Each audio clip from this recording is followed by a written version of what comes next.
Pangulong Rodrigo Duterte.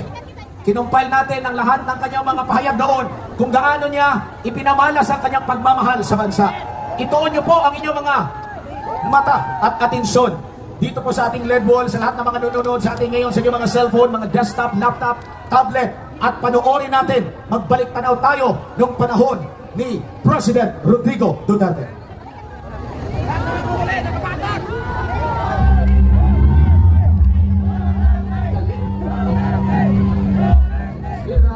Bayan ko.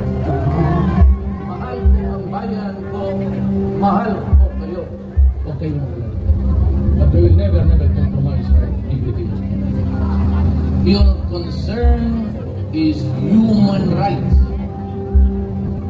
Mine is human life. Don't overdo. Not to destroy, not to fight, but destroy the Communist Party of the Philippines. Kaya ako mamatay, mahulog yung aeroplano. I am very happy. Alam mo bakit?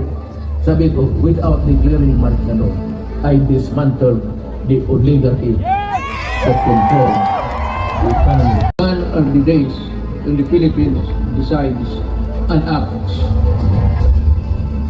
in the shadows of the great powers. We may need your help, but we will not do it at the expense of the dignity of the Philippines. I am a Filipino.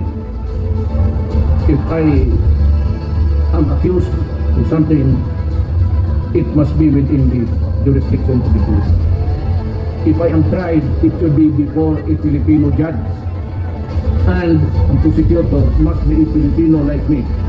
I am not a Filipino for nothing. Kasi ganito lang kami kapobre. Do not with our dignity.